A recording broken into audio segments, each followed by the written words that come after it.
তেওঁলোকৰ মোৰ এটা দীঘলীয়া যাত্ৰা মই বিবাহৰ লগত মই 94ৰ পৰা মই প্ৰথম ভ্ৰাম্যমাণ থিয়েটাৰত অভিনয় কৰিছিলোঁ হেঙুল থিয়েটাৰ আৰু মোৰ এটা ককাই বায়েক ভায়েক টাইপ এটা সম্পৰ্ক এটা ঘৰুৱা সম্পৰ্ক মই ভবা নাছিলোঁ বিবাহ এনেকৈ আমাক এৰি থৈ যাব বুলি আৰু মোৰ লগত দীঘলীয়া বহুতকেইখন ছবিত একেলগে কাম কৰিছিলোঁ আৰু কি ক'ম এতিয়া মই নিজকে বুজাব পৰা নাই ইমান কম বয়সতে বিবাহ আমাক এৰি থৈ গুচি যাব কৰিবলগীয়া কাম আছিল তেওঁ বহুত চৰিত্ৰ তেওঁ কৰি থৈ গৈছে আজলি নগৰৰ পৰা আৰম্ভ কৰি বহুতকেইখন ছবি তেওঁ মোৰ লগতো কন্যাদানৰ পৰা আৰম্ভ কৰি নায়ক তাৰপিছত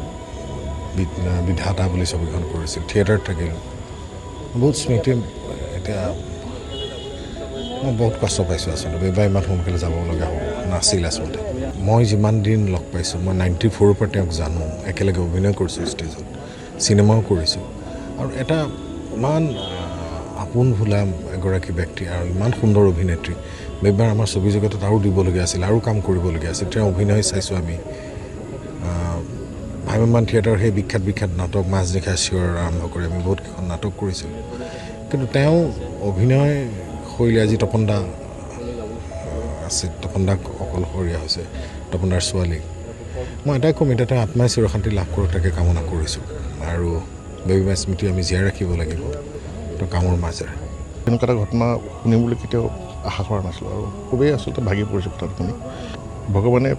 তপন দা আৰু তেওঁৰ জীয়েকক সাহস দিয়ক যিটো কঠিন সময়ত সেই সময়ত যুঁজিবলৈ আৰু তেওঁ যাতে চিৰশান্তি পায় তাৰে কামনা কৰিছোঁ ভগৱানৰ ওচৰত খুব ফূৰ্তিবাজ মানুহ এগৰাকী আছিলে খুব ধেমালি কৰি ভাল পায় সেই ধেমালীয়া মানুহগৰাকী যে মানে এনেকৈ আমাৰ ওচৰত আঁতৰি যাব সেইটো মানে ভাবিব পৰা নাই এতিয়া আৰু এতিয়াও মানে বিশ্বাস হোৱা নাই যদিও বিহিবাৰ সন্মুখত শুই আছে এতিয়াও মানে বিশ্বাস হোৱা নাই যে বিহিবাৰ আমাৰ মাজত নাই তেওঁ যিমান গ্লেমাৰাছ আছিলে ধুনীয়া আছিলে যিটো বাহিৰৰ যিটো তেওঁ আমি দেখোঁ ন তাৰ লগতে কিন্তু তেওঁ সাংঘাতিক ছিৰিয়াছ আছিলে এটা ৰোল যেতিয়া কৰে খুব ভাবি চিন্তি পঢ়া শুনা কৰি খুব চিন্তা চৰ্চা কৰি কৰে গতিকে তেনেকুৱা এগৰাকী হিৰইন আমাৰ মাজৰ পৰা আঁতৰি যোৱাটো আমাৰ কাৰণে খুব দুখৰ বিষয় আৰু মানে আজি আমি খুব শ্বকড আমি অহিৰ ভৈৰৱ যিখন প্ৰথম চিনেমা বিদেশত শ্বুটিং হৈছিলে লণ্ডনত এই চিনেমাখন আমি একেলগে কৰিছিলোঁ বিদেশত আমি ফুৰিছিলোঁ লণ্ডনত গোটেই ইংলেণ্ডত আমি ফুৰিছিলোঁ শ্বুটিং কৰিছিলোঁ হাঁহি ফূৰ্তিৰ মাজত খুব ছিৰিয়াছলি তেওঁ অভিনয় কৰে আৰু তেওঁলোকক মই ৰেডিঅ'ত নাটক কৰিছোঁ মঞ্চত অভিনয় কৰিছোঁ মানে একো এটা মাধ্যম নাই য'ত টেলিভিশ্যনত য'ত মই তেওঁ বেবীবোৰৰ লগত বা তপন দাৰ লগত এক্টিং কৰা নাই গতিকে আজি তপন দালে মোক খুব বেয়া লাগিছে তপন দা ৰাধা খুব ভাল যোগ্য সন্তান বেবীবোৰ পূৰবী শৰ্মাৰ গতিকে আজি এটা খুব দুখৰ দিন আমাৰ খুব এগৰাকী গ্লেমাৰাছ অথচ খুব এগৰাকী কমিটেড আৰ্টিষ্ট আমাৰ মাজৰ পৰা হেৰুৱাল আজি বেবীবাৰ এনেকুৱা আছিল যে মই প্ৰথমবাৰ অভিনয় কৰিছোঁ অভিনয়ৰ বিষয়ে মই একো নাজানো মই কেমেৰাও দেখি পোৱা নাই আৰু যেতিয়া মই 3-4টা ৰিটেক্স কৰোঁ আৰু মই ভনীয়েকৰ চৰিত্ৰটোত অভিনয় কৰিছিলোঁ চাইল্ড আৰ্টিষ্ট হিচাপে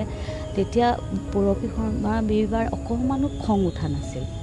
যে বাৰে বাৰে ৰিটেক্স হৈ আছে আৰু তেওঁ মোক খুব ধৈৰ্যৰে মানে সেই একেলগে মোৰ লগত অভিনয় কৰিছে আৰু তেতিয়াৰ পৰা বেবীবা বুলি মৰমতে মাতোতে মোৰ মায়ে বেবীবাক ইমান নিজৰ ছোৱালীৰ নিচিনা ভাল পাইছে যে সেইখিনি সময়ত তপন দাৰ লগত বেবীবাৰ তেতিয়া নতুনকৈ হেৰি হৈছে আৰু মায়ে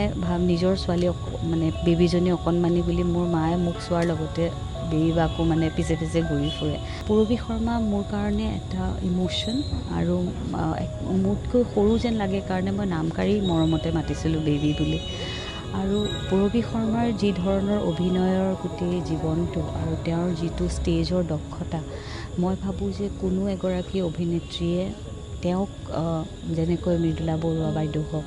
বিদ্যা ৰাও বাইদেউহঁতেই হওক সেই চামৰ অভিনেত্ৰীসকলৰ ভিতৰত তেওঁ এগৰাকী